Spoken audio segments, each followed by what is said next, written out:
আপনাদের এখানে জামাত কয়টা এশার? না না, মানে প্রোগ্রাম শেষে জামাত হবে, আজকের জন্য একটু ইয়ে করা হয়েছে। আজকে একটু আগে জামাত হবে না, 7:30টায়? আচ্ছা, সবগুলো দিলে আর কি।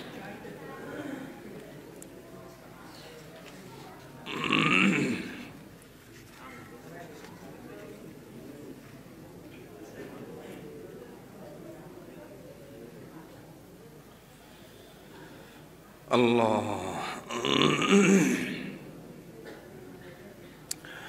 আলহামদুলিল্লাহ, আমরা অনেকগুলো প্রশ্ন পেয়েছি। প্রশ্নগুলোর উত্তর আমরা দেওয়ার চেষ্টা করছি কোরআন এবং হাদিসের আলোকে। ওবিল্লাহি তৌফিক।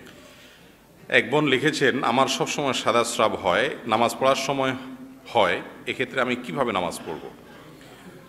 যদি মহিলাদের সাদা স্রাব বের হয় তাহলে সেক্ষেত্রে সেটা যদি অনবরত বের হতেই থাকে, এমনকি নামাজে দাঁড়ালে তখনও হয়, তাহলে তিনি প্রত্যেক ওয়াক্তের জন্য অজু করে নেবেন। প্রত্যেক ওয়াক্তের জন্য অজু করে নামাজ পড়বেন। এরপরে যদি বেরো হয় তারপরেও কোনো অসুবিধা নাই, ওই অবস্থায় তিনি নামাজ চালিয়ে যাবেন। আবার ওয়াক্ত শেষ, নতুন ওয়াক্ত আসছে, আবার অজু করবেন। এক অজু দিয়ে ওই ওয়াক্তের মধ্যে তিনি যত চান নামাজ পড়তে পারবেন। কথা কি বুঝে আসছে? অতএব সাদাস্রাব হলে ওই অবস্থায় নামাজ চালাতে পারবেন। নামাজের মধ্যে বের হলেও নামাজ অব্যাহত রাখবেন, যদি নিয়মিত এভাবে সারাক্ষণ বের হতে থাকে। এরপরে প্রশ্ন হলো, মহিলারা কিভাবে কসর সালাত আদায় করবে? মহিলারা পুরুষদের মতোই কসর সালাত আদায় করবে, ভিন্ন কোনো নিয়ম নাই। সফরে যখন যাবেন, একজন পুরুষ যেরকম সফরে গেলে কসর নামাজ পড়বেন, মহিলাও সফরে গেলে কসর নামাজ পড়বেন। সফরে গেলে কসর নামাজ মানে কি? সফরে গেলে জোহর, আসর এবং এশা এই সালাতগুলো আল্লাহ তাআলা অর্ধেক করে দিয়েছেন। কয় রাকাত করে আদায় করতে হবে? 2 রাকাত করে। অতএব পুরুষরাও 2 রাকাত করে আদায় করবেন সফরে থাকলে, মহিলারাও 2 রাকাত করে আদায় করবেন। হ্যাঁ, জামাতের সাথে যদি সালাত আদায় করেন আর ইমাম সাহেব যদি স্থানীয় হন, তা উনি তো ফুল পড়বেন। অতএব তার পিছনে পড়লে পুরাটাই পড়তে হবে। সেটা পুরুষ পড়লে তাকেও পুরোটা পড়তে হবে, মহিলা পড়লে তাকেও পুরোটা পড়তে হবে। পুরুষের জন্য কসরের যে নিয়ম, মহিলাদের জন্য একই নিয়ম, পৃথক কোনো নিয়ম নাই। এরপরে প্রশ্ন হলো, মসজিদের জায়গা পরিবর্তন করা হয়েছে, সেই জায়গায় কি বাড়ি করা যাবে? মসজিদের জায়গা কিভাবে পরিবর্তন করা হলো? যদি কেউ মসজিদ করার জন্য জায়গা দান করে দেন, ওয়াকফ করে দেন, তাহলে ওই জায়গায় মসজিদ ছাড়া অন্য কোনো কিছু করা যাবে না। ওয়াকফের জায়গা, এটা বেচাও যায় না, এটা পরিবর্তনও করা যায় না, অর্থাৎ অন্যজনের সাথে এজ বদল করারও সুযোগ নাই। এওয়াজ বদল এটা করা যায় না, যার কারণে মসজিদের জায়গা বাড়ি নির্মাণ করার সুযোগ নাই। হ্যাঁ, কেউ মসজিদ করার জন্য একটা জায়গা দিয়েছেন, সেখানে এখন আর মসজিদ করার উপযুক্ত না, মানুষজন থাকে না, বা আশপাশে মানুষ নাই, বা নামাজ পড়ার লোক নাই, এরকম যদি হয়, তাহলে সেই জায়গাটাকে কি করবেন? এটা নিয়ে ফোকাহে কেরামের মধ্যে একাধিক মত আছে। অনেক ফকিরা বলেছেন যে ওই জায়গাটাতে আপনার অন্য কোনো কিছু করা যাবে, যেহেতু মসজিদ আর হিসাবে ব্যবহারের সুযোগ নাই। কিন্তু অন্যান্য ফকিরা বলেছেন না, মসজিদ হিসাবে দান করেছে, কিয়ামত পর্যন্ত এটা মসজিদ হিসাবেই থাকবে, প্রয়োজনে সেটাকে বাউন্ডারি দিয়ে আটকে রাখবেন, কিন্তু অন্য কোনো কিছু করতে পারবেন না। সেখানে বাংলাদেশের প্রেক্ষাপটে যদি আমরা বলি এরকম কোনো জায়গা নাই, এটা মরুভূমির দেশে হতে পারে। আমাদের দেশে যেখানে মসজিদ দিবেন কোনো না কোনো মানুষ অবশ্যই আছে, আসবে, নামাজ পড়বে ইনশাআল্লাহ। বিধায় মসজিদের জায়গাতে ঘর বাড়ি বানানোর সুযোগ নাই পরিবর্তন করে। আর যদি কেউ মসজিদের জন্য জায়গা দিচ্ছেন কিন্তু ওয়াকফ করেন নাই, সাময়িকভাবে নামাজ পড়তে দিচ্ছেন, তাহলে তো ঠিক আছে, সে জায়গা চেঞ্জ করে বাড়ি করতে পারবে। কথা কি বুঝাতে পারছি? আর যদি কেউ জায়গা স্থায়ীভাবে মসজিদে দান না করে, তাহলে সেটা মসজিদ হিসাবে বিবেচনা হবে, ওটা নামাজের জায়গা হবে, সালাতের ঘর হবে, মুসাল্লা হবে, মসজিদ হবে না। মসজিদের সম্মান পেতে হলে ওই জায়গাটা পরিপূর্ণ আল্লাহকে সন্তুষ্ট করার উদ্দেশ্যে মসজিদের নিয়তে কি করতে হবে? দান করে দিতে হবে। আর দান করে দেওয়ার পরে ওখানে চাইলে আবার ভেঙে বাড়ি করবেন, এই সুযোগ আর নাই। এরপরে প্রশ্ন হলো, কোর্টের মাধ্যমে ডিভোর্স হয়েছে, কিন্তু আমরা একসাথে থাকতে চাই, এখন কিভাবে থাকবো? বিয়ে করতে হবে কিনা? দেখতে হবে যে ডিভোর্সটা কিভাবে হয়েছে, ডিভোর্সের ধরনটা কি। কিছু কিছু ডিভোর্স আছে যে ডিভোর্সের পরে আবার প্রত্যাহার করা যায়, আর কিছু কিছু ডিভোর্স আছে সেগুলো পরে আর প্রত্যাহার করা যায় না। বাঙালির নিয়ম হলো, তালাক দিলে এমন তালাক দিবে যে বৌত তালাক, বোর 14 গোষ্ঠী সহ তালাক। এই জন্য অনেকে দেখবেন তালাক দেওয়ার সময় এত অমানুষের মতো বলে যে বউরে তো বলে বলে বলে তোমার 14 গোষ্ঠী সহ তালাক। তালাক সর্বোচ্চ 3টা, তো একসাথে বলে কয়েক হাজার তালাক। এই সবগুলো হলো উদ্ভট তালাক, হারাম নাজায়েজ তালাক, এগুলা নাজায়েজ তালাক। এরকম তালাক দেওয়ার ব্যাপারে হাদিসে নিষেধাজ্ঞা আছে। এগুলো সুন্নাহসম্মত ইয়া হলো, যদি আপনার বিচ্ছেদ করতেই হয় সর্বোচ্চ 1 তালাক দিবেন। কয় তালাক? 1 তালাক। 1 তালাকের বেশি দেওয়া একসাথে এটা কি নাই? জায়েজ নাই, এটা সুন্নাহসম্মত তালাক না। 1টা তালাক দেওয়ার পর যদি বনিবনা হয়, আবার বোঝাপড়া হয়ে যায়, তাহলে আবার ফিরে আসার কি আছে? সুযোগ। এরপরে আরেকটা তালাক কখনো দিলেন, আবারও আসতে চান, সুযোগ আছে। আবার দিয়ে ফেলেছেন, এবার আর কি নাই? সুযোগ নাই। এখন কোন তালাক দিলে প্রত্যাহার করা যাবে? যদি তালাকটা প্রত্যাহারযোগ্য তালাক হয়, তালাক রাজঈ যেটাকে বলা হয়, 1 তালাক অথবা 2 তালাক যদি হয়, আমাদের ব্যক্তিগত অভিজ্ঞতা হলো বেশিরভাগ মানুষ বাংলাদেশে তালাকের পর 2 মাস, 4 মাস, 6 মাস, 8 মাস, 1 বছর বা 2 বছর বা অনেক বছর পরে আইসা আবার হুজুরের কাছে মাসালা জিজ্ঞাসা করে, হুজুর আসার কোনো রাস্তা আছে কিনা, আমরা আবার একসাথে থাকতে চাই। ঠিক না বেঠিক? এটা আমার অভিজ্ঞতা অন্তত সেটা বলে। তো যখন আবার আসার চিন্তা হয় এবং বাস্তবতা হলো জেদ উঠলে অনেক কিছুই করে, ঘুরে ঘেরে পরে দেখে যে না আগেরটাই ভালো ছিল, আবার আসতে চায়, তো তালাকটা এমনভাবে দেওয়া উচিত যে আবার আসা যায়। এই জন্য তালাক আসলো আর মুখ দিয়ে ছেড়ে দিলেন না, কোনো ভালো আলেমের সাথে যে পরামর্শ করেন তালাক দিতে চাই, কিভাবে দিব, তখন আলেম আপনাকে পদ্ধতি বাতলাবে এমনভাবে যে ডিভোর্সও হবে কিন্তু আবার আপনি আসতেও পারবেন। কথা কি বুঝাতে পারছি? আল্লাহ তাআলা আমাদেরকে, তালাকের ক্ষেত্রে কিন্তু অনেক বেশি সীমালঙ্ঘন হয়, এগুলো জানতে হবে, বুঝতে হবে। আল্লাহ তাআলা আমাদেরকে বোঝার তৌফিক দান করুন। কি কাজ বা আমল করলে ঈমান বৃদ্ধি হয়? কোনো মানুষ যদি তার ঈমান বৃদ্ধি করতে চায়, তার জন্য সবচেয়ে বড় আমল হলো কোরআনে কারীম বুঝে পড়ার চেষ্টা করা। কিসের চেষ্টা করা? কোরআনে মাজিদ, এটা বুঝে বুঝে পড়ার চেষ্টা করা, তাফসীর সহকারে জানার চেষ্টা করা। এটা আমাদের মধ্যে একেবারেই নেই বাংলাদেশের মানুষের মধ্যে। আমরা কোরআন একটু তেলাওয়াত করি, মাশাআল্লাহ, একটু তেলাওয়াত শুনি, এর বেশি আর না। অথচ ইসলাম আমাদেরকে বলেছে, আল্লাহ এবং তার রাসূল সাল্লাল্লাহু আলাইহি ওয়াসাল্লামের নির্দেশ হলো কোরআনকে চিন্তা ভাবনা করা, বোঝার চেষ্টা করা, কোরআনের আফাল লেভেলের গবেষণা সেটা ওলামা একরাম বিদ্বানরা করবেন। কিন্তু একজন সাধারণ মানুষ হিসেবে আমার আল্লাহ কি বলেছেন এটা জানার অধিকার আমার আছে, কর্তব্য আমার আছে, জানতে হবে। ওয়াইজা তুলিয়াত আলাইহিম আয়াতুহু যাদাতহুম ঈমানা, আল্লাহর আয়াত যখন পাঠ করে শোনানো হয় ঈমান বৃদ্ধি পায়। এজন্য কোরআনের তেলাওয়াত, অর্থ সহকারে বোঝা, কোরআন জানার চেষ্টা করা, এটার মাধ্যমে কি হয়? ঈমান বৃদ্ধি হয়। আরো অনেক আমল আছে এবং এ বিষয়ে একটা ধারাবাহিক আলোচনা আমাদের আছে ইউটিউবে, সেটা শুনে নিতে পারেন। এরপরে প্রশ্ন হলো, যে ব্যক্তির বিষয়ে কথা বলার সময় সে ব্যক্তি সেখানে হাজির হলে তাকে উদ্দেশ্য করে বলা যে তুমি অনেক দিন বাঁচবে, এটা কি ঠিক? হ্যাঁ, এইটা আমাদের দেশে আছে। কারোর বিষয়ে আপনি আলাপ করতেছেন, হঠাৎ করে সে হাজির হয়ে গেছে, তখন বলে যে আরে তোমার তো অনেক হায়াত আছে, তাই না? হ্যাঁ, কথা সত্য অবশ্য, হায়াত না থাকলে সে এখানে বাইচা রয়েছে কেমনে? কিন্তু আমাদের দেশে মানুষ যে নিয়তে বলে, যে উদ্দেশ্যে বলে যে যেহেতু তোমার আলাপ করতেছি আর তুমি চলে আসছো, তাহলে বোঝা গেছে তুমি অনেকদিন বাঁচবা, সহজে মরবা না, এই উদ্দেশ্যে বলে মানুষ, তাই না? এটা সম্পূর্ণ ভুয়া, মন গড়া, ভিত্তিহীন, আজাইরা কথা। এর কোনো ভিত্তি কোরআন হাদিসে নাই। এমনও হতে পারে যে আপনি তার কথা বলছেন, সে হাজির হয়ে গেছে, এই লোকটা কদিন পরে মারা যাবেন, হতেও পারে, আল্লাহ বাঁচায় রাখুক তাকে, কিন্তু এরকম হতে পারে। কারোর আলাপ করলে সে হাজির হয়ে গেলে তার মানে তার হায়াত অনেক দিন আছে, এরকম একটা আলামত বোঝা যাবে, এরকম কোনো কথা কোরআন হাদিসে বলা হয় না। এগুলো জাল কথা, ভিত্তিহীন কথা, এসব ফালতু কথা আমরা বলবো না, বিশ্বাসও করব না। মেয়েরা কি নেল পলিশ ব্যবহার করতে পারবে? নেল পলিশ ব্যবহার করা যদি রূপ চর্চার অংশ হিসেবে মহিলারা করতে চায়, এটা করতে পারবে। বিশেষ করে যখন মাসিক হবে, যখন তাদের সলাত নাই, তখন তারা ব্যবহার করলো, স্বামীকে দেখানোর জন্য করলো বা সৌন্দর্যের জন্য করলো। কিন্তু যখন সালাত আছে, নেল পলিশ ব্যবহার করলে তো নখের উপরে একটা আবরণ পড়ে যায়, অজু হবে না। তো যখন সালাত আছে, নেল পালিশ ব্যবহার করে অজু করলে তো অজু হবে না, তখন তিনি কিভাবে নেল পালিশ ব্যবহার করবে? অনেক মেয়েরা আছে সারা বছরে নেল পালিশ ব্যবহার করে। তো এরকম নেল পালিশ ব্যবহার করলে কি হবে না? অজু হবে না, আর সালাতও হবে না। হ্যাঁ, যখন আপনার সালাত নাই, মাসিক আছেন অথবা বাচ্চা হয়েছে, বাচ্চার প্রসব পরবর্তী ব্লিডিং হচ্ছে, যখন শরীয়তে আপনার সালাতের বিধান রাখে না, তখন আপনি নেল পালিশ ব্যবহার করেন, ঠিক আছে।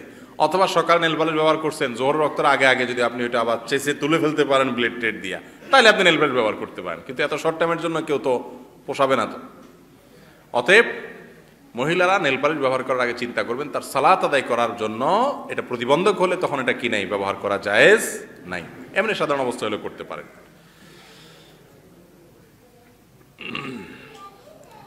কি কাজ করলে বিবাহ সহজ হবে, দ্রুত বিবাহ করতে পারি? হাজারো যুবকের প্রশ্ন এটা ভাই। আহা, এদেশের যুবকরা অনেক মুত্তাকি, পরহেজগার, মাশাআল্লাহ। কারণ তারা বিয়ে করতে চায়, জেনা করতে চায় না। আলহামদুলিল্লাহ, অভিভাবকদেরকে আল্লাহ তাআলা হেদায়েত দান করুক।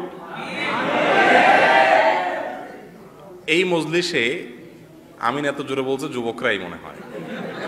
তাদের দুঃখটা বোঝার চেষ্টা করেন মুরব্বীরা। এই চিৎকারের পরেও যদি আপনারা না বুঝেন তাহলে আল্লাহর কাছে ধরা খাবেন। সিরিয়াসলি বলতেছি, সিরিয়াসলি বলতেছি, সিরিয়াসলি বলতেছি ভাই, কোনো হাসির কথা না। আপনারা হেসে তো আমার সিরিয়াস কথাটারে আপনারা উড়ে দিচ্ছেন। মুরব্বীরা ভালো করে শুনেন, বাবারা, সন্তান বিয়ের উপযুক্ত হলে বিয়ে দিতে দেরি করবেন। আমার রাসূল সাল্লাল্লাহু আলাইহি সাল্লামের বক্তব্য আপনাদেরকে শুনাই। নবীজি সাল্লাল্লাহু আলাইহি সাল্লাম বলেছেন, তোমাদের সন্তানরা যখন বিবাহের উপযুক্ত হবে এবং তোমরা তাকে বিয়ে দেওয়ার জন্য উপযুক্ত পাত্রী পাবে বা পাত্র পাবে, তখন আর দেরি করবে না, দ্রুততার সাথে বিবাহ দিবে। যদি না দাও তাহলে নানা রকমের ফেসাদ তৈরি হবে, অসুবিধা তৈরি হবে, ঝামেলা তৈরি হবে, ফিতনা তৈরি হবে, জেনার দুয়ার খুলবে, সমাজে অস্থিতিশীলতা দেখা দিবে, এমন এমন ঘটনা ঘটবে যেগুলো তুমি নিজেও চাও না। এই জন্য বাবারা, অভিভাবকরা সন্তানদের বিয়ে দেওয়ার ব্যাপারে আন্তরিক হবেন। ওই পায়ে দাঁড়ানোর নাম দিয়া ছেলেকে বুড়া বানাবেন না, উপযুক্ত পাত্রের নাম দিয়া মেয়েকে বুড়ি বানাবেন না। অল্প সময়ে বিয়ে দিবেন। অল্প সময়ে বিয়ে দেওয়ার মধ্যে বরকত আছে। হ্যাঁ, আমাদের দেশে প্রচলিত আইনে বাল্য বিবাহ নিষিদ্ধ। তো বাল্য বিবাহ নিষিদ্ধ বলতে আপনি 12-13 বছরে, 11 বছরে বয়সে বিয়ে দেওয়ার তো কথা বলতেছি না আমি। কিন্তু বালেগ হওয়ার পর, প্রাপ্তবয়স্ক হওয়ার পর আপনি 18-19 বছরে অন্তত দিয়ে দেন না, তাহলেই তো হয়ে যায়। 20 বছরে দিলেও তো যুবকদের, কি বলেন যুবকরা? এ দেখছেন, তারা 20 বছরে দিলেই খুশি।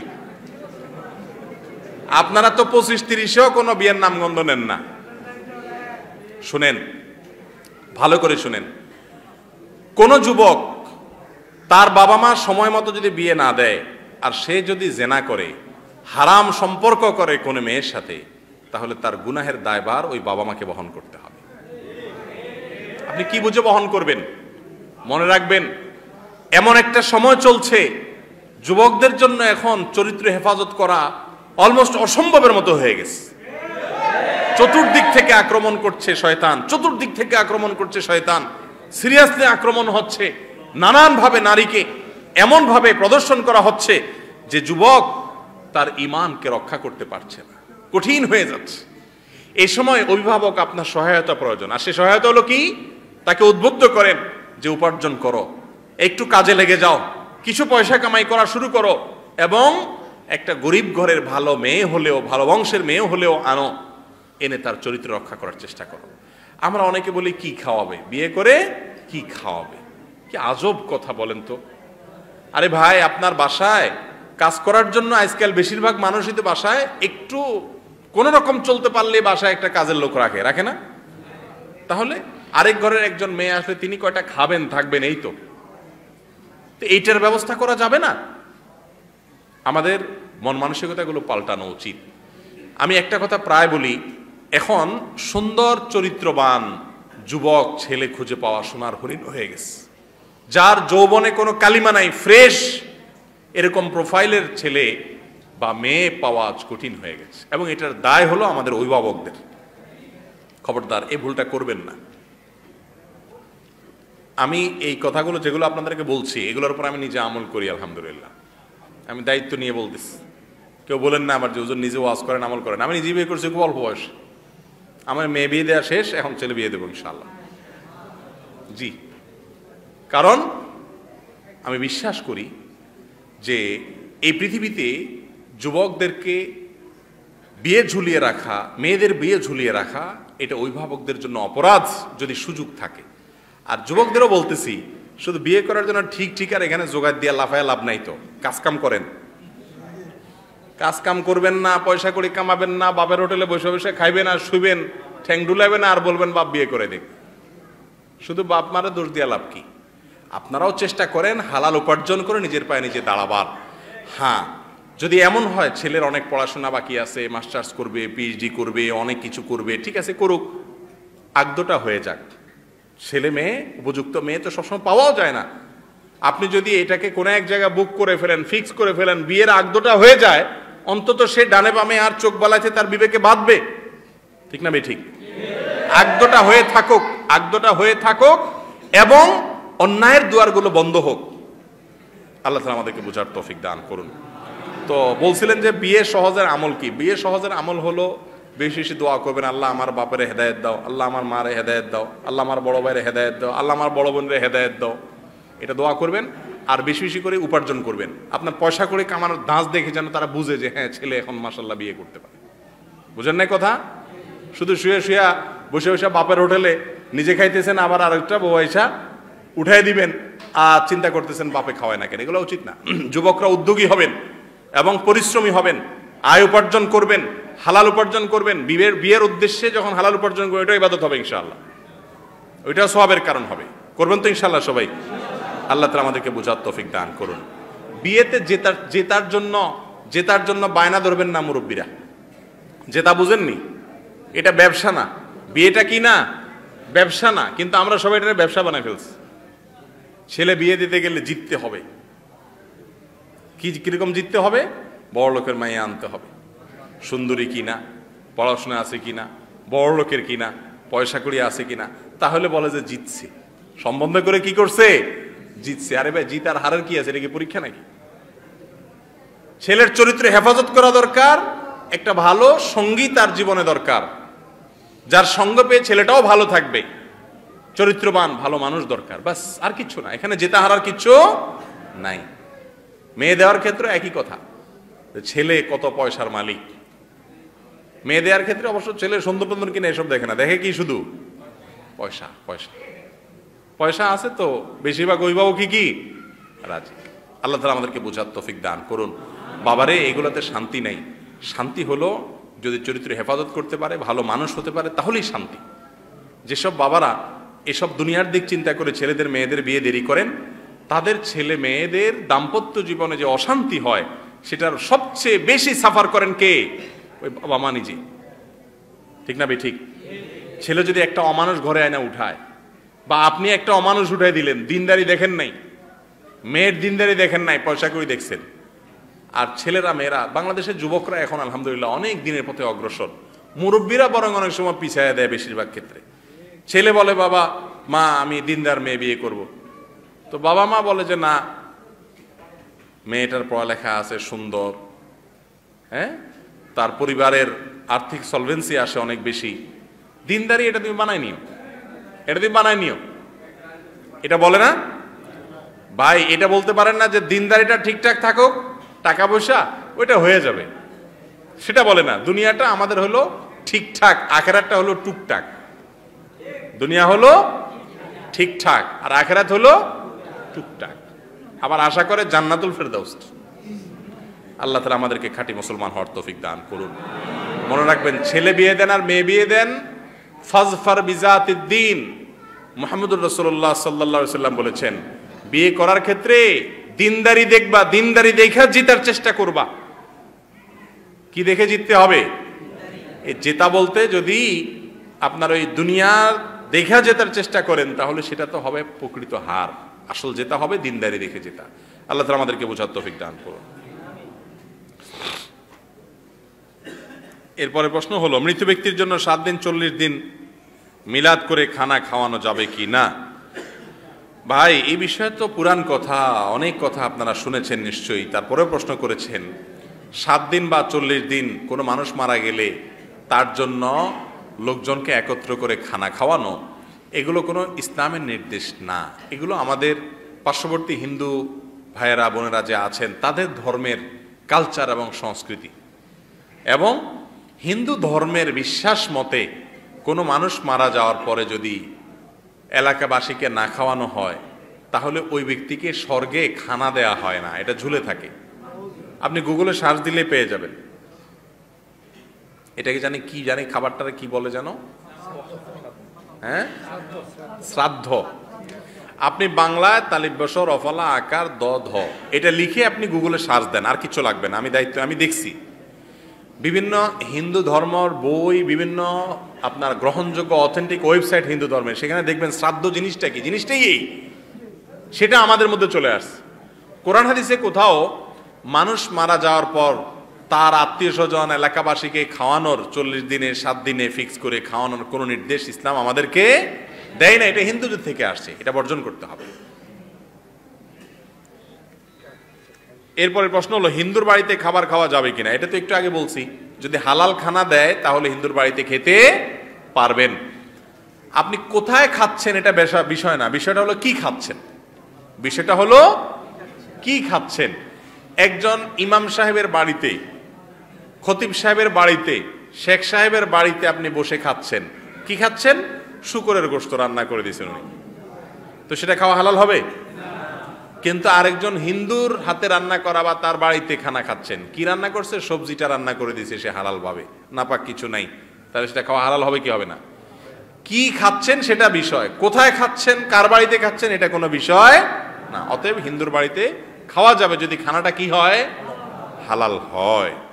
হিন্দুর দোকান থেকে পণ্য কেনা যাবে কিনা? অবশ্যই যাবে, কোনো অসুবিধা নাই। রাসূল আকরাম সাল্লাল্লাহু আলাইহি ওয়াসাল্লাম মুসলমানদের সাথে কি করেছেন? লেনদেন, কারবার করেছেন।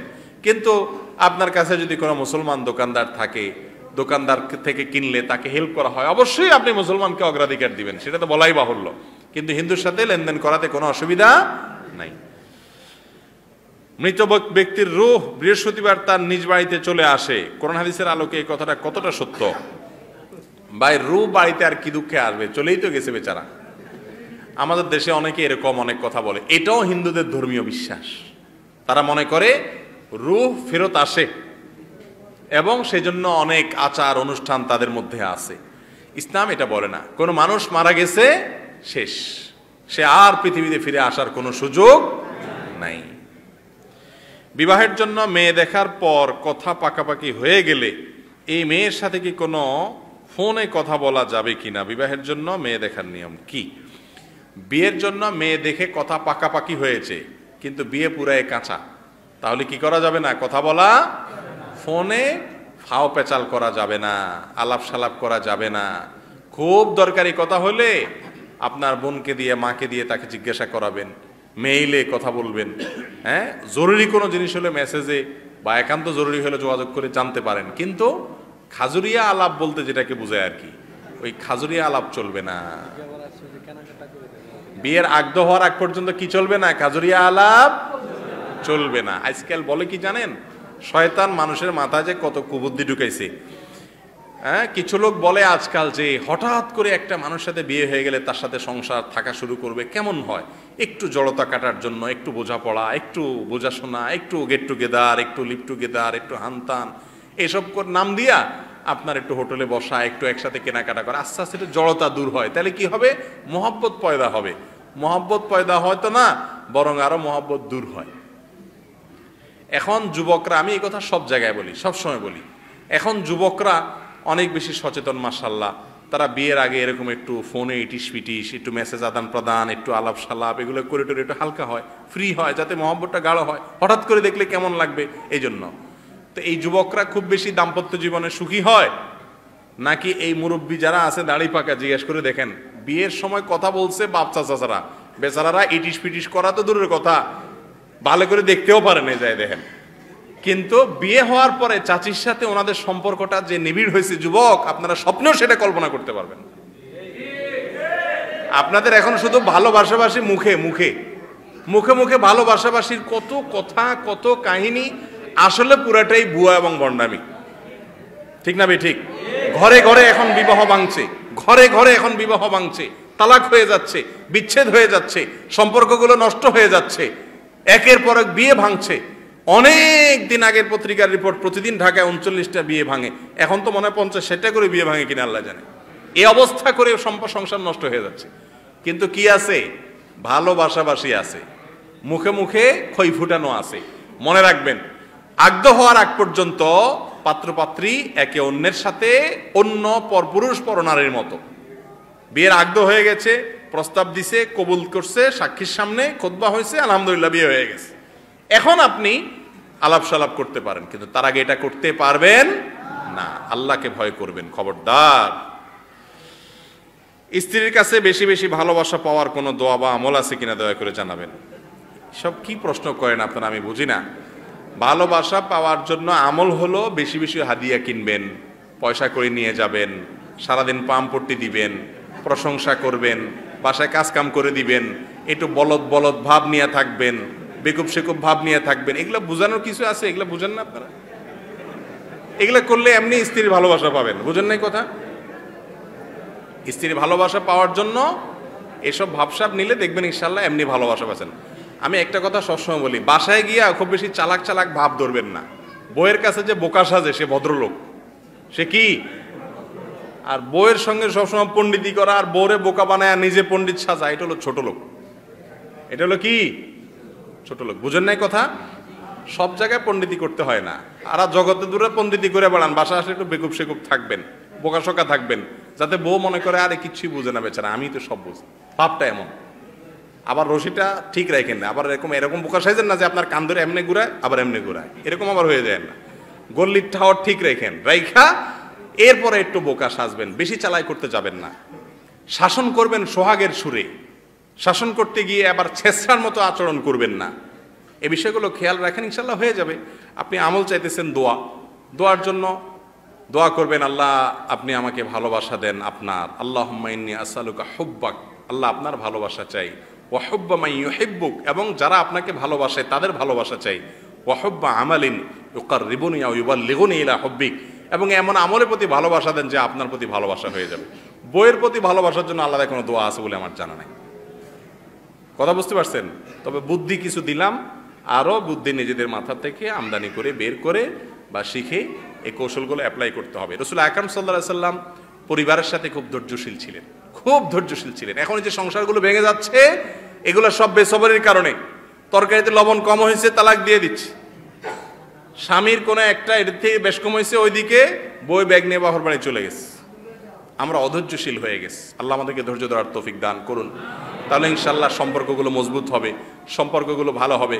একটা কথা এর আগে আমি কোথায় জানি বলছিলাম, শেখ আয়েজ আল কারনি, সৌদি আরবের একজন বড় শেখ, উনি এক বক্তব্যে বলেছেন যে আমি একবার স্ত্রীর ভালোবাসা পাওয়ার, দাম্পত্য জীবনে সুখ শান্তি পাওয়ার একটা বুদ্ধি শিখাই দিয়েছিলাম। পরে আমার ছাত্রদেরকে না কোথায় যেন উনি বলছেন এরকম, বলে তারা আমার এটার উপর আমল করার পর আমাকে এসে বলছে যে একেবারে পুরো দৃশ্যই পাল্টে গেছে, আমাদের এখন মানে ভালোবাসার জোয়ার বইতেছে। তো কি সেটা? উনি বলেন যে বাসায় ঢোকার পর আমি বলছি যে লাইটটা বন্ধ করে দিবেন। বউ বলবে কেন, তুমি এই কাম কেন করলা, ঢুকে লাইট বন্ধ করলা? বলে লাইটের দরকার নাই, এই তোমারে আল্লাহ যে সৌন্দর্য দিয়েছে এই লাইটটা অযথা, এগুলা কোনো দরকার নেই। বউরে বলবেন যে চিনি নিয়ে, এই চা বানা নিয়ে আসো, চিনি দিবা না। এরপরে বলবেন যে আঙ্গুলটা একটু চুবাই দাও, তুমি আঙ্গুলটা চুবাই দিলে ওইটা চিনির সমুদ্র হয়ে যায়। হুবহু এই কথাগুলো বললে আবার বেকুব সেজে যায় না, এটা কথার কথা আর কি।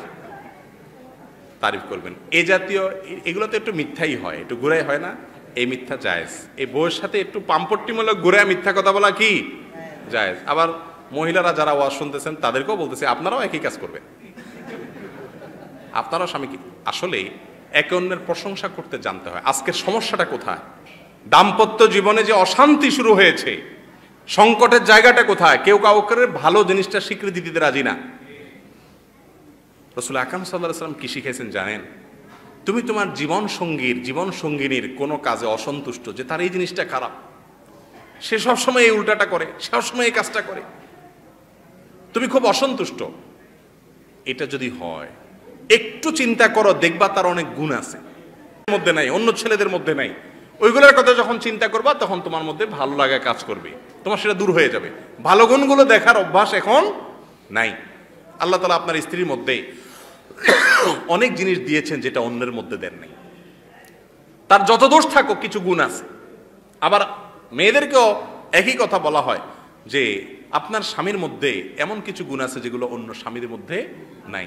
যত খারাপ মানুষ হোক তার ভিতরে কিছু না কিছু ভালো গুণ আছে। ওই ভালোগুলোর দিকে তাকাবেন, ইনশাআল্লাহ মনের দুঃখ দূর হয়ে যাবে, দাম্পত্য জীবনে শান্তি তৈরি হবে। আল্লাহ বোঝার তৌফিক দান করুন। বিবাহ বার্ষিকী উদযাপন অনুষ্ঠান করা যাবে কি না? বিবাহ বার্ষিকী উদযাপন, সব বিয়ে নিয়ে প্রশ্ন কেন রে ভাই? এলাকায় বিয়ের কোনো আকাল চলতেছে নি কোনো? ও ভাই দেখেন, বিবাহ বার্ষিকী, বিবাহ বার্ষিকী কি বিবাহ হয়েছে এটা মনে উঠে ওই দিন উপলক্ষে কোনো আনুষ্ঠানিকতা করাটা। মুসলমানের জীবনে কখন কি করবে না করবে এ বিষয়ে শরীয়তের দিক নির্দেশনা পরিষ্কার দেওয়া আছে। বিয়ের পর আল্লাহ সন্তান দিলে তখন একটু খুশি হয়ে আকিকা খাবেন, আকিকা দিবেন, গোশত খাবেন, এটা আছে।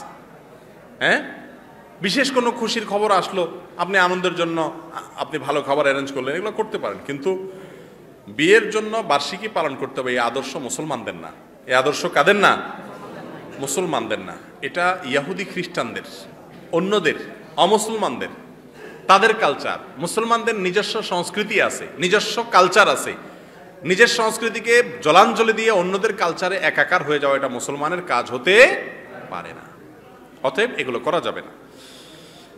হ্যাঁ, বিয়ের দিনের কথা মনে পড়েছে স্বামী স্ত্রী দুজনের, আজকে এই দিনে আমাদের বিয়ে হয়েছে, একটা ফিলিংস হবে, একটু মনে হইলো, জাস্ট একটু ভালো লাগা কাজ করলো, ঠিক আছে।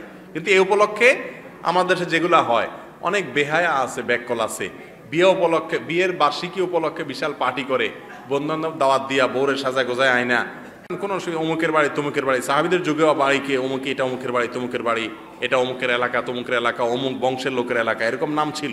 অতএব কোনো বাড়ির নাম দেওয়াতে কোনো অসুবিধা নাই। জনৈক ব্যক্তি ইদানিং বলেছে যে না, আমরা বিতর্কিত কোনো প্রশ্ন নিতে চাই না। ফজরের সালাতের পর ঘুমানো যাবে কিনা, এই ব্যাপারে শরীয়তের বিধান কি জানলে উপকৃত হব।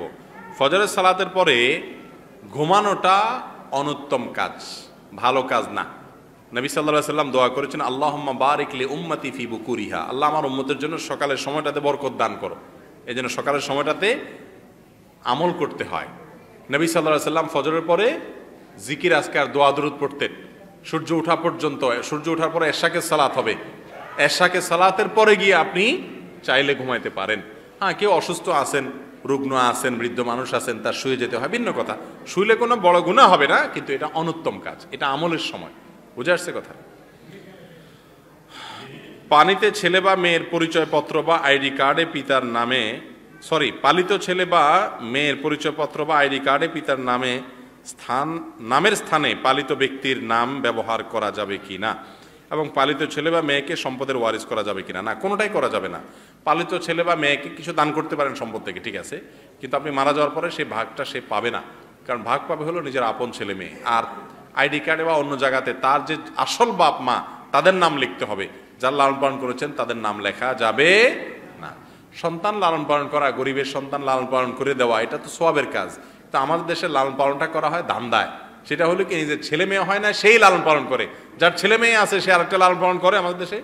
অথচ নিয়ম হলো এটা যে আপনাকে আল্লাহ 4-5টা ছেলে মেয়ে দিছে, তারপরও আরেকজনের একটা গরিব মানুষের ছেলে পাইছেন, মেয়ে পাইছেন, ওইটাকে লালন পালন করে দিলেন, পয়সা করে দিয়ে খরচ বরচ দিয়ে দিলেন, এটা হলো সওয়াবের কাজ। আমার দেশে সব কাজেই ধান্দা। লালন পালন করে কি ধান্দায়? এটা মা ডাক শুনবে, বাপ ডাক শুনবে, এই সমস্ত। এটা জায়েজ নেই। কোনো সন্তানকে তার জন্মদাতা বাবা, তার গর্ভধারণকারিণী মা, সে ছাড়া অন্য কারোর সাথে পরিচয় করানো জায়েজ না। নিজেরা বাবা সাজতে পারবেন না। মানুষ মারা যাওয়ার পর কবর পর্যন্ত কি সুন্নাত, তার কি কি বিদআত বিস্তারিত জানাবেন। এটা তো একটা 1 ঘন্টার লেকচারের প্রয়োজন। মারা যাওয়া থেকে নিয়ে কবর পাওয়া পর্যন্ত কি কি সুন্নাত আছে, কি কি বিদআত আছে, এরকম লিস্ট ধরা দিয়েছেন আপনি। এত লম্বা আলোচনা তো করা যাবে না। মানুষ মারা যাওয়ার পরে দিনক্ষণ ঠিক করে ওই যে আনুষ্ঠানিকতা হয়, সেগুলো কথা তো বলেছি আমরা। আর এর বাইরে মারা যাওয়ার পরে হুজুর ভাড়া করে চারপাশে লোক ঘেরাও দিয়ে তাকে তেলাওয়াত করানো হয়, এই জাতীয় কাজগুলো শরীয়তে কোনো ভিত্তি নাই। এরকম আরো অনেক কাজ আছে যেগুলো করা উচিত নয়। সুন্নাহসম্মত উপায়ে তাদের দাফন করতে হবে। বিষয়ে ইনশাআল্লাহ পৃথক কোনো আলোচনা আমরা করব। বিয়েতে হাত তুলে দোয়া করে মিষ্টি খাওয়া জায়েজ আছে কিনা। বিয়ের পর নবী করিম সাল্লাল্লাহু আলাইহি সাল্লাম এর সুন্নাহ হলো পাত্রপাত্রী উভয়ের জন্য দোয়া করা। সে দোয়াটা হলো নির্দিষ্ট দোয়ার ভাষ্য সেখানে দেওয়া আছে। সেটা কি? বারাকাল্লাহু লাকুমা ওয়া জামাআ বাইনাকুমা, তোমাদের উভয়ের মধ্যে আল্লাহ তাআলা বরকত দান করুক, তোমাদের দাম্পত্য জীবনে আল্লাহ তাআলা শান্তি সম্প্রীতি দান করুক, ভালোবাসা দান করুক, এরকম দোয়া করা সুন্নাহ। শরীয়তে কোনো আমলের কোনো জায়গায় যদি নির্দিষ্ট দোয়ার ফরম্যাট ঠিক করে দেওয়া হয় তখন হাত তোলাটা সুন্নত হয় না। সেখানে হাত তোলাটা কি হয় না? সুন্নাত হয় না। ওই দোয়াটা শুধু মুখে বলতে হয়। আর যদি বলা হয় যে কোনো সময় দোয়া কবুল হয়, দোয়ার কোনো ভাষ্য ঠিক করে দেওয়া না হয় নির্দিষ্ট করে, তাহলে তখন হাত তোলাটা সুন্নাত। এটা একটা মূলনীতি। যেমন টয়লেটে ঢোকার সময় একটা দোয়া আছে না নাই? আল্লাহুম্মা ইন্নী আউযু বিকা মিনাল খুবুসি, মানে কি? আল্লাহ, খুবুস খাবায়েস জিন, দুষ্ট জিন বাথরুমের ভিতরে থাকে, এগুলো থেকে আপনি আমাদেরকে আশ্রয় দেন। তো এই দোয়াটা যখন করেন তখন টয়লেটে ঢোকার আগে সবাই হাত তুলে দোয়া করেন? কেন করেন না? পাবলিক টয়লেটের সামনে সিরিয়ালে যারা আছেন সবাই মিলে একসাথে মুনাজাত দেওয়া উচিত, ঠিক না? কারণ দোয়া আছে তো। যেখানে দোয়ার নির্দিষ্ট ভাষা ঠিক করে দেওয়া আছে, ফরম্যাট ঠিক করা আছে, সেখানে দোয়াটা মুখে বলতে হয় শুধু, হাত তোলা সুন্নাহ নয়। বিবাহের জন্য মেয়ে দেখতে গিয়ে কিভাবে উত্তম চরিত্র আখলাকের পরীক্ষা নিতে পারি? কিভাবে বুঝবো মেয়েটা ভালো? বাহ, সব বিয়ে নিয়েই প্রশ্ন, সুবহানাল্লাহ। আবেগ তালুক বেশি এখানে বোঝা গেছে। ভাই, বিয়ের জন্য মেয়ে দেখতে গিয়ে মেয়ের চরিত্র বোঝার জন্য এরকম কোনো অ্যাসিড বা কুইক টেস্ট সিস্টেম নাই যে আপনি এই টেস্ট দিয়ে বুঝে ফেলবেন মাশাআল্লাহ মেয়ের চরিত্র ভালো। এরকম কোনো কুইক সিস্টেম নাই। চরিত্র ভালো না মন্দ এটা বোঝার জন্য গোপনে গোপনে খোঁজ খবর নিতে হয়, লোকজন দিয়ে খবর নিতে হয়, তাকে ব্যক্তিগতভাবে চিনে এরকম বিচক্ষণ মানুষদের থেকে জানতে হয়, তার আচার আচরণ কি, চলন বলন কি, তার স্টাইল কি, এগুলা খোঁজখবর নিতে হয় লোকজন দিয়া। আপনি দেখতে গিয়া বসে প্রশ্ন করলেন আর উত্তর দিয়ে ভালো হয়ে যাবে। আমি একটা কথা সবসময় বলি, বিয়ের সময় পাত্র হোক আর পাত্রী হোক এত ভালো সাজে যে পৃথিবীতে তার চাইতে ভদ্র মানুষ আর নাই। ছেলে তো মনে করেন মুখের মধ্যে একটা রুমাল সুন্দর করে পেঁচায়া এমন ভাবে বসে থাকে, একেবারে ইনোসেন্ট বয়, পাগড়ি টাগড়ি পরে, সাদা পাঞ্জাবি টাঞ্জাবি পরে একেবারে দোজানু হয়ে বলে এটা তোমার শ্বশুর সালাম আলাইকুম, এটা তোমার মামা শ্বশুর সালাম আলাইকুম, মানে সালাম ছাড়া কোনো কথা নাই। মনে হয় যে জগতে এর চেয়ে ভদ্র ছেলে আর নাই। যত বড় অমানুষ আর ডাকাতি হোক না কেন, বিয়ের সময় কি সাজে? অবশ্য এগুলো এখন হারায় যাচ্ছে। এখন বিয়ের সময় যে ভাব ছেলে মেয়েরা নেয়, আল্লাহ মাফ করুক, আমাদের যে বাংলাদেশের যে ঐতিহ্য ছিল, সৌন্দর্য ছিল, সেগুলো আস্তে আস্তে কি যাচ্ছে? হারিয়ে যাচ্ছে। ওই যে শুনেন না, বিয়ের সময় মোটর সাইকেল নিয়ে মেয়ে আপনার বাইর হয়, পোলাও এরকম একটা ভাব চক্কর বাইর হয়, এগুলো কিয়ামতের আলামত। হায়া, লজ্জা, সামাজিক সৌন্দর্য, লাজুকতা, এগুলো উপভোগ্য বিষয়, এগুলো হারিয়ে যায়, এগুলো হারিয়ে যাচ্ছে আমাদের সমাজ থেকে, আল্লাহ মাফ করুক। তো যেটা বলছিলাম, বিয়ের পাত্রী দেখতে গিয়ে বা পাত্র দেখতে গিয়ে আপনি তাকে কিভাবে পরীক্ষা নেবেন? ওখানে তো সে ফেরেশতার মতো সেজে বসে থাকবে, যেন খবর নিতে হবে আগে পরে, বুঝে আসছে কথা? তারপরেও জিজ্ঞেস করে নিতে পারেন যে তার কোনো চাহিদা আছে কিনা, তার মেন্টালিটি কি, সে কি পছন্দ করে, দেখতে পারেন।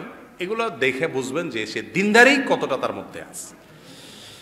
বাবা মৃত্যুসজ্জায় শায়িত অবস্থায় বাপের জমি বিক্রি করা হয়, এই টাকা হতে বাপের চিকিৎসার জন্য কিছু টাকা খরচ হলেও অধিকাংশ টাকা অবশিষ্ট থেকে যায়। এই অবস্থায় বাবা মারা যায়, এখন ভাইয়েরা বোনদের অবশিষ্ট টাকা থেকে দিতে রাজি না, এটা কি শরীয়ত সম্মত?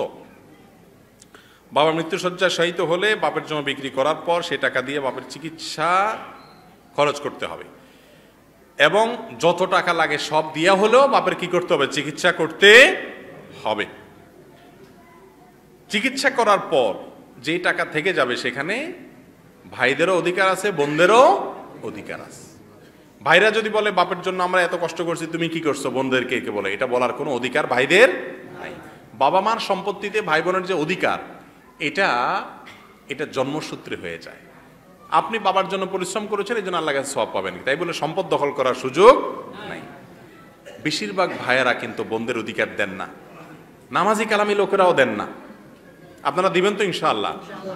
না নিতে চাইলে জোর করে দিবেন, কারণ আমাদের সমাজে মেয়েরা লজ্জা পায়, নিতে চায় না, জবরদস্তি দিবেন, নাহলে কিয়ামতের দিন আটকা পড়বেন। দিয়ে দিবেন ইনশাআল্লাহ। মসজিদের পক্ষ থেকে সূত্রা ব্যবস্থা করা কতটুকু শরীয়ত সম্মত? যদি মুসল্লিগণ সূত্রা ব্যবহার না করে তাহলে কতটুকু জায়গা রেখে সামনে দিয়ে চলাচল করা যায়? মসজিদ থেকে সূত্রা ব্যবহার করাতে দোষের কিছু নাই তো। মুসল্লিদের নামাজের সময় সূত্রা লাগতেই পারে সালাত আদায় করার সময়, অতএব সূত্রা ব্যবস্থা করে দিলে একটা ভালো কাজে সহায়তা করা হলো, সমস্যাটা কোথায়? কোনো সমস্যা নেই। আর সালাত আদায় করলে কতটুকু সামনে দিয়ে যেতে পারবেন এটা নিয়ে ওলামা ইকরামের নানা রকমের মত আছে। অনেকে বলেছেন যে সিজদার জায়গার দিকে যতটুকু তার পরের থেকে যেতে পারবে, যাতে করে তার মনোযোগে ব্যাঘাত না পড়ে, এরপরে নিতে পারবে। আবার অনেকে বলেছেন 3 কাতার 2 কাতার, কিন্তু এটাই অধিকতর আমার কাছে মনে হয় গ্রহণযোগ্য এবং বেশি যুক্তিযুক্ত যে মুসল্লির সাধারণত সেজদার এরিয়ার কাছাকাছি নজর পড়ে, তার নজরের বাইরে দিয়া চলাচল করতে পারবেন। মহিলাদের পিরিয়ড চলাকালীন অবস্থায় রমজান রোজা রাখার জন্য ওষুধ খেয়ে পিরিয়ড বন্ধ রাখা শরীরের সম্মত কিনা? ওষুধ খেয়ে পিরিয়ড বন্ধ রাখা যাবে যদি তার কোনো সাইড এফেক্ট না থাকে। আর যদি সাইড এফেক্ট থাকে, ওটা খাইলে আবার কোনো রোগ হয়, অসুস্থ হয়, তাহলে সেটা করা যাবে না।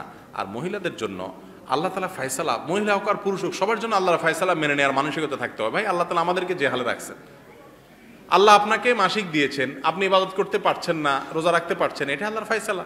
আপনার যদি ইচ্ছা থাকে যে আল্লাহ আমার যদি এখন থাকতো আমি এবার রোজা রাখতাম, তাহলে আপনি সব পাবেন, না রেখেও সব পাবেন ইনশাআল্লাহ। অতএব এগুলোকে পরিবর্তন করা মৌলিকভাবে কোনো ভালো কিছু না। কিন্তু যদি আপনার কোনো সাইড এফেক্ট না থাকে, আপনি চিন্তা করেন পরে আর রাখা হবে না, তার সাথে এখন রেখে ফেলি, তো আলহামদুলিল্লাহ, এটা আপনি করতে পারেন। সাইড এফেক্ট ছাড়া যদি কোনো ওষুধ থাকে ব্যবহার করতে পারেন। এক ব্যক্তির কোনো ছেলে নাই কিন্তু মেয়ে আছে, ওই ব্যক্তি কি মৃত্যুর পূর্বে তার সব সম্পত্তি মেয়েকে দিতে পারবে?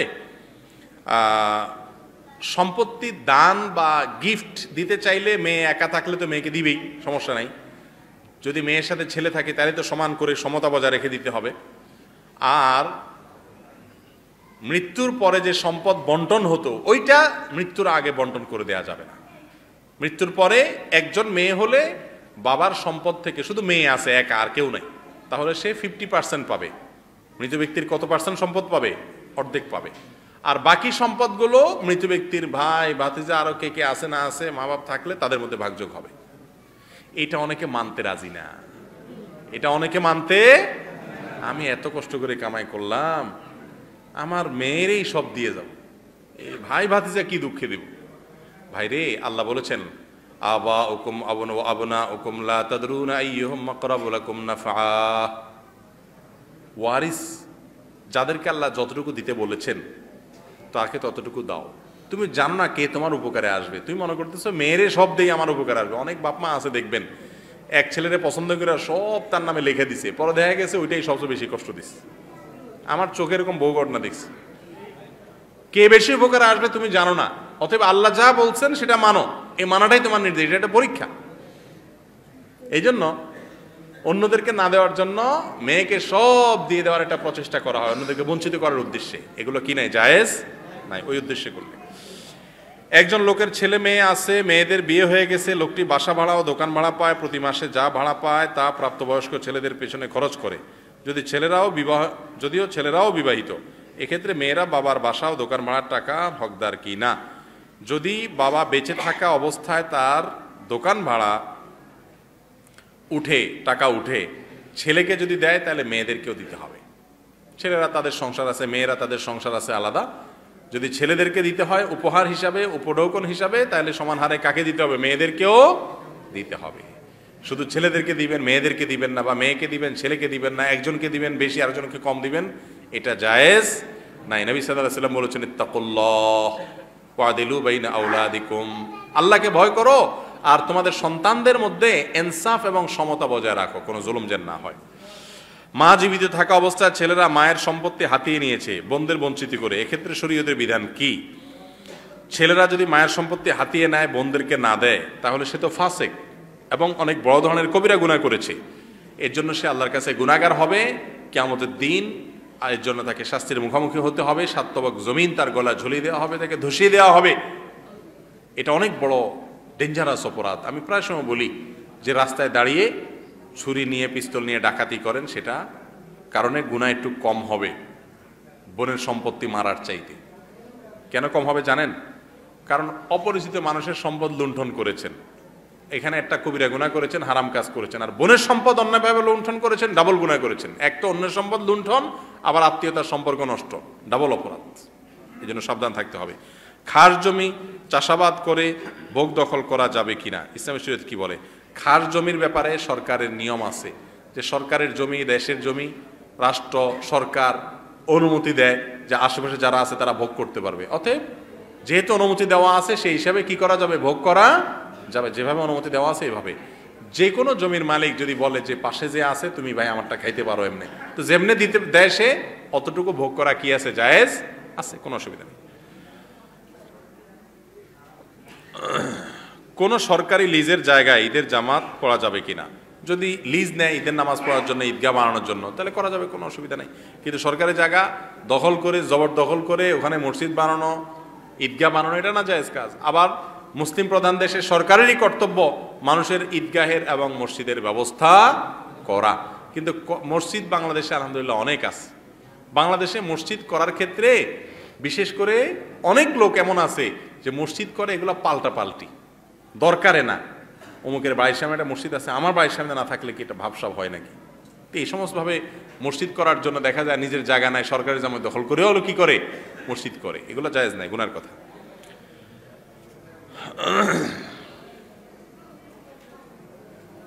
ভাই সময় শেষ, কয় মিনিট আছে? আর 2 মিনিট না 1 মিনিট? হ্যাঁ হ্যাঁ, 2 মিনিট বেশি হয়ে গেছে। বড় বোনের মৃত্যুর পর ছোট বোন মাঝে মাঝে মৃত বোনকে স্বপ্নে দেখে, করণীয় কি? মৃত ব্যক্তিকে স্বপ্ন দেখলে বিশেষ কিছু করতে হবে এরকম কোনো নির্দেশ নাই। তবে স্বপ্নে কিভাবে দেখেছেন এটার উপরে নির্ভর করে যে আসলে আপনার বোনের ব্যাপারে আপনাকে কি ইন্ডিকেট দেওয়া হচ্ছে। স্বপ্ন হলো একটা ইঙ্গিত, স্বপ্ন হলো কি আল্লাহর পক্ষ থেকে স্বপ্ন দেখানো হয়। আবার অনেক সময় শয়তানেও স্বপ্ন দেখায়। আবার অনেক সময় কল্পনার কারণে স্বপ্ন দেখে মানুষ। 3 কারণে স্বপ্ন দেখে। কয় কারণে? 3 কারণে। যে যুবক বেশি বেশি বিয়ের কথা চিন্তা করে, আলাপ আলোচনা করে, বিয়ের ওয়াজ শুনে, বিয়ের প্রশ্ন করে, বিয়ের প্রশ্ন লেখে, বিয়ে নিয়ে ধান্দা করে, সে শুইলে শুধু বিয়ের স্বপ্ন দেখে। এটা হলো নিয়ম। যে বিদেশ যাবে ঘুরে ফিরে সে স্বপ্নে উঠিয়ে দেখে সৌদি আরবের রাস্তা রাস্তা হাঁটতেছে, এয়ারপোর্টে গেছে, বিমান ছেড়ে দিচ্ছে, স্বপ্ন দেখে। মানুষ যেটা কল্পনা করে ওইটা অনেক সময় কি দেখে? স্বপ্নে দেখে। আবার অনেক সময় শয়তান স্বপ্ন দেখায়, আবার অনেক সময় আল্লাহ তাআলা স্বপ্ন দেখে। আল্লাহর পক্ষ থেকে যে স্বপ্ন, সেই স্বপ্নগুলো সাধারণত মিনিংফুল স্বপ্ন হয়, যে আপনার ভবিষ্যতে এটা আসছে, এটা হতে পারে, এরকম কোনো ইঙ্গিত দেওয়া হয় স্বপ্নের মাধ্যমে। এটা বোঝাটা খুব কঠিন, খুব ডিফিকাল্ট একটা বিষয়। এই সাবজেক্ট বুঝেন এমন আলেমও এখন আস্তে আস্তে কমে যাচ্ছে। ইসলামের স্বপ্নকে একদম উড়াই দেওয়া যায় না, স্বপ্নের বাস্তবতা আছে। আবার সব স্বপ্ন গণহারে আপনার বাস্তবসম্মত এবং আল্লাহর পক্ষ থেকে সেটাও সঠিক না। এজন্য কেউ নিজের বোনকে যদি স্বপ্নে দেখেন, মৃত যিনি মারা গেছেন তাকে স্বপ্ন দেখেন, দেখতে হবে কি অবস্থায় আছে, কিরকম স্বপ্ন দেখেছেন, ওটার উপর নির্ভর করবে ব্যাখ্যাটা। বুঝতে পারছি? অনেকে মনে করে মরা মানুষকে স্বপ্ন দেখলে মনে সেও মারা যাবে, এই জন্য মরা মানুষকে স্বপ্ন দেখলে অনেকে ভয়ে অবস্থা খারাপ হয়ে যায়। না, এটা কোনো জরুরি না যে মরা মানুষকে স্বপ্ন দেখলেই আপনি কি করবেন? মারা যাবেন। তবে হ্যাঁ, অনেক সময় ইঙ্গিত হয় যে তোমার হয়তো হায়াত কমিয়ে আসছে, শেষ হয়ে আসছে। এটা বোঝাটা খুবই সূক্ষ্ম ব্যাপার। এক প্রতিবেশী অপর প্রতিবেশীকে সর্বদা কষ্ট দেয় এবং ক্ষতি সাধন করার চেষ্টা করে, করণীয় কি? যিনি নিজে ক্ষতিগ্রস্ত প্রতিবেশী দ্বারা তিনি সবর করবেন, আর যে ক্ষতিগ্রস্ত করে সে তো গুনাহগার, সে তো পাপিষ্ট। কারণ নবী করিম সাল্লাল্লাহু আলাইহি ওয়াসাল্লাম বলেছেন, ওয়াল্লাহি লা ইউমিন, ওয়াল্লাহি লা ইউমিন, ওয়াল্লাহি লা ইউমিন। ওই ব্যক্তি ঈমানদার না, আল্লাহর শপথ করে বলছি ওই ব্যক্তি ঈমানদার না। মাল্লা ইয়ামানু জারুহু বাওয়াকাহু, যে ব্যক্তির প্রতিবেশী তার ক্ষতি থেকে বাঁচতে পারে না, রেহাই পায় না, সে প্রতিবেশীর ক্ষতি করে, সে কখনো ঈমানদার হতে পারে। আমরা দেশে দেখবেন আশেপাশে যারা থাকে তাদের সাথে সম্পর্কটা তাই খুব খারাপ আমাদের, তাই না? পাশের বাড়ি এলার হাঁস আসে, মোরগ আসে, ওইটা তাড়ান, এটা নিয়ে হয় ঝগড়া। পাশের আইলে ঠেলেন, এটা নিয়ে হয় কি? ঝগড়া।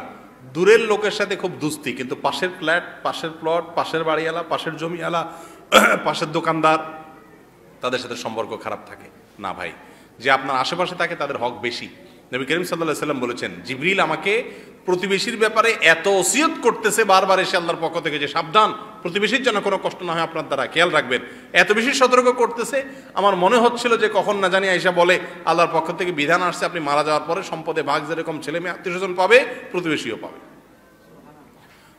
এরকম নির্দেশ আসে নাই, কিন্তু নবী সাল্লাল্লাহু আলাইহি ওয়াসাল্লাম আশঙ্কা করেছেন যে না জানি এরকম নির্দেশ চলে আসে।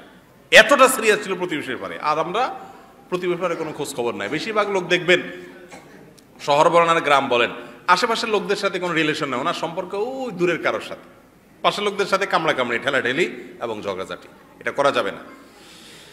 কেউ যদি 5 ওয়াক্ত সালাত আদায় করে এবং পাবজি গেম হারাম জানা সত্ত্বেও খেলে, তাহলে তার হুকুম কি? সে হলো কলুর বলদের মতো। কলুর বলদ চিনেন আপনারা? কি কলুর বলদ হলো? হ্যাঁ, ঘানিটা নাই যে চাচা, হ্যাঁ, এখন আমরা তো কলুর বলদ দেখি নাই, আমরা তো শুধু পড়ে শুনে বলছি, দেখে বলছি। ঘানি টানা চিনেন? ঘানি টানা ওই যে গরুরে মনে করেন 2টা গরুর কাঁধে জোয়াল দিয়া চোখ বাঁধা দিয়া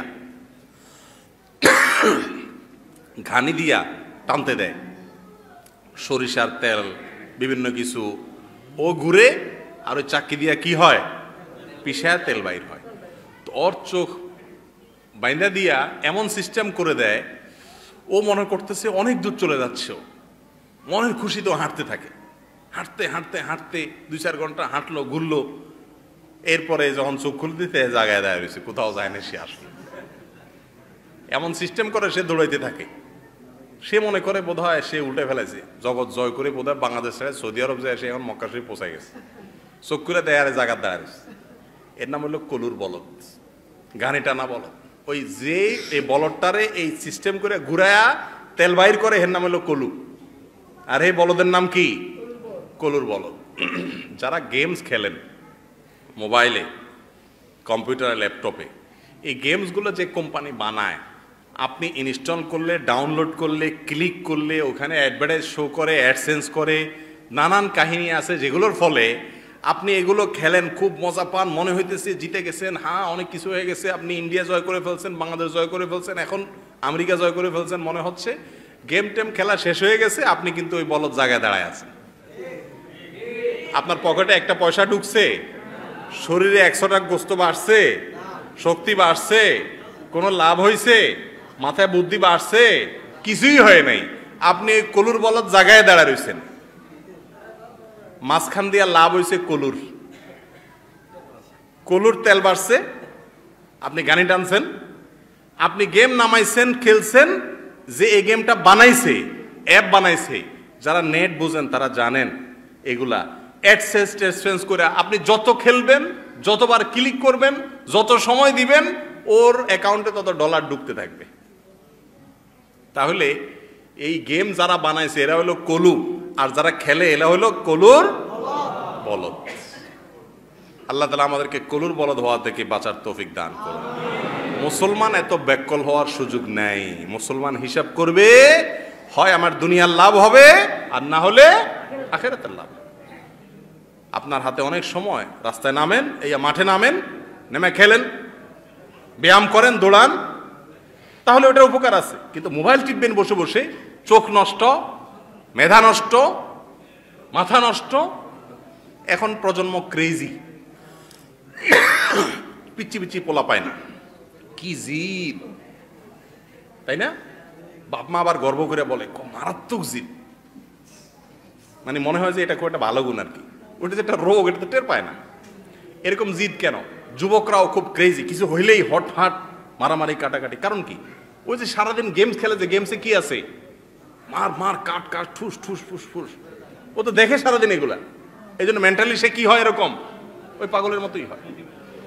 ভাইরা আমার, মুসলমান কাজ করার আগে চিন্তা করবে এটা আমার লাভ কি। ছোট বাচ্চারা বুঝে না, তাদের কথা ভিন্ন। যুবক ভাইয়েরা যারা পাবজি গেমস খেলেন, আপনারা গেমস খেলতে খেলতে খেলতে আপনি, হ্যাঁ অবশ্য আজকাল গেমস খেলে উপার্জন করা যায়, আমার আগের কথার ইস্তেদরাক এটা। আজকাল গেমস খেললেও কেমনে কেমনে উপার্জনের সিস্টেম আছে, কিন্তু এই সিস্টেমকে শরীয়ত জায়েজ রাখে নাই। এর মধ্যে না আপনার কল্যাণ, না সমাজের কোনো কল্যাণ।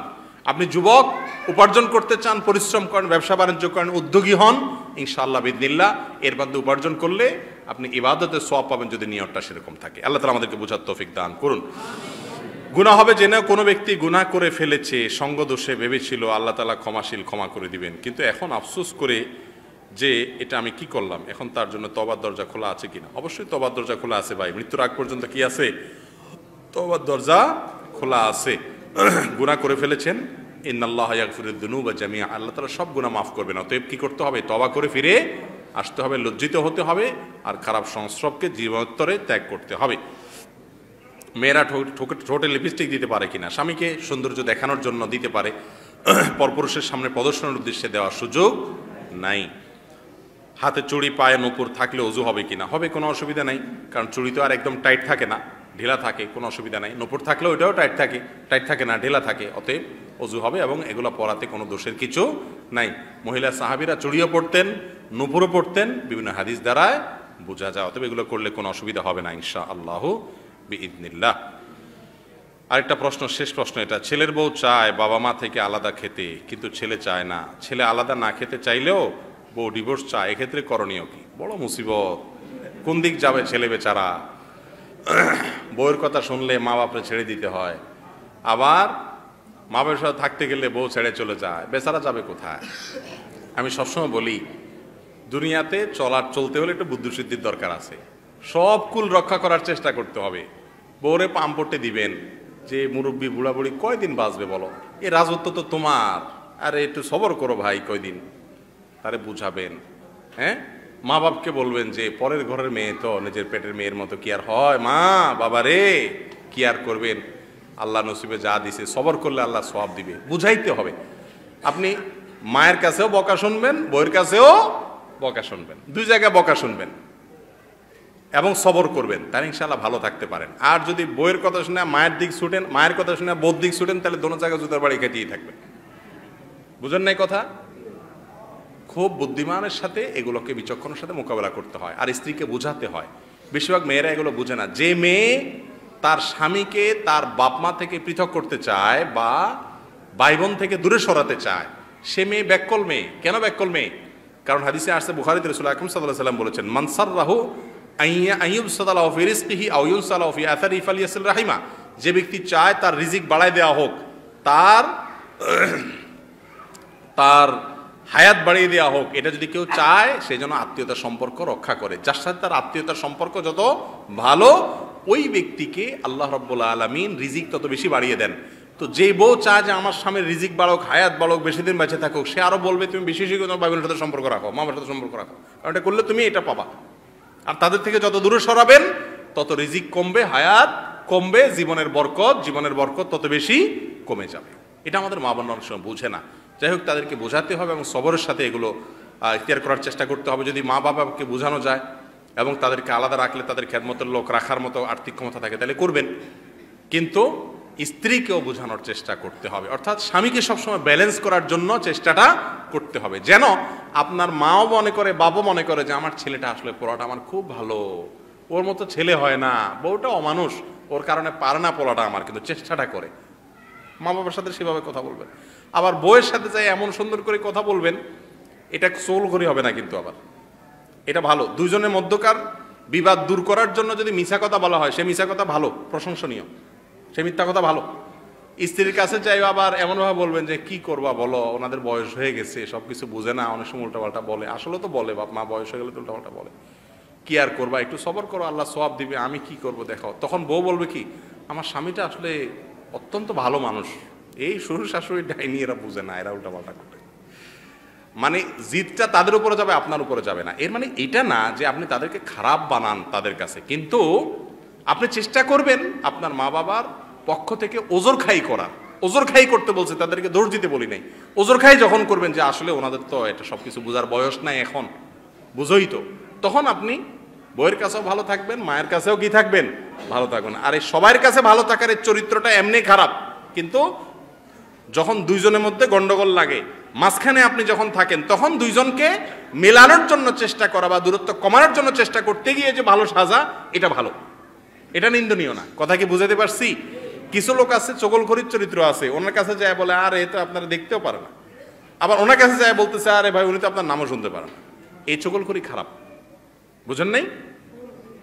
কিন্তু দুইজনের মধ্যে গন্ডগোল আছে, সেটা মিটানোর জন্য আপনি মাঝখান থেকে যখন দুইজনকে চেষ্টা করবেন সেটা ভালো। অতএব স্বামী হিসাবে স্ত্রীকে এবং মা বাপকে এভাবে ম্যানেজ করে সম্পর্ক টিকে রাখার চেষ্টা করতে হবে। এরপরেও দেখতে হবে স্ত্রী সীমালঙ্ঘন করে কিনা। যদি দেখা যায় যে না এখানে পুরোপুরি স্ত্রী সীমালঙ্ঘন, মা বাপের আসলে কোনো দোষই নেই, তাহলে স্ত্রীকে আলটিমেটাম দিতে হবে, শাসন করতে হবে যে তুমি না থাকলে না থাকবো, আমি মা বাবার প্রতি জুলুম করতে পারবো না।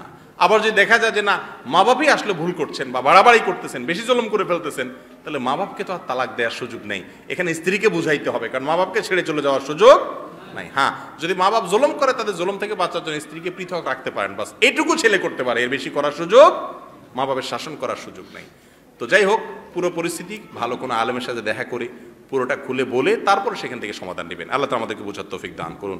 জাযাকুমুল্লাহু খায়রা ওয়া আখিরু দাওয়ানা আলহামদুলিল্লাহি রাব্বিল আলামিন। মজলিস থেকে উঠার দোয়া পড়ি সুবহানাল্লাহি ওয়া বিহামদিহি সুবহানাকাল্লাহুম্মা ওয়া বিহামদিকা আশহাদু আল্লা ইলাহা ইল্লা আনতা আস্তাগফিরুকা ওয়া আতুবু ইলাইক। জাযাকুমুল্লাহু খায়র। আযান হইছে। في القلب مشاعر أخفيها قد أشرقت الشمس عليها عن خطط لم أعبأ فيها ستكون بأيامي فرقا فحياتي قبل الحلقات تيه بضياع بشتاتي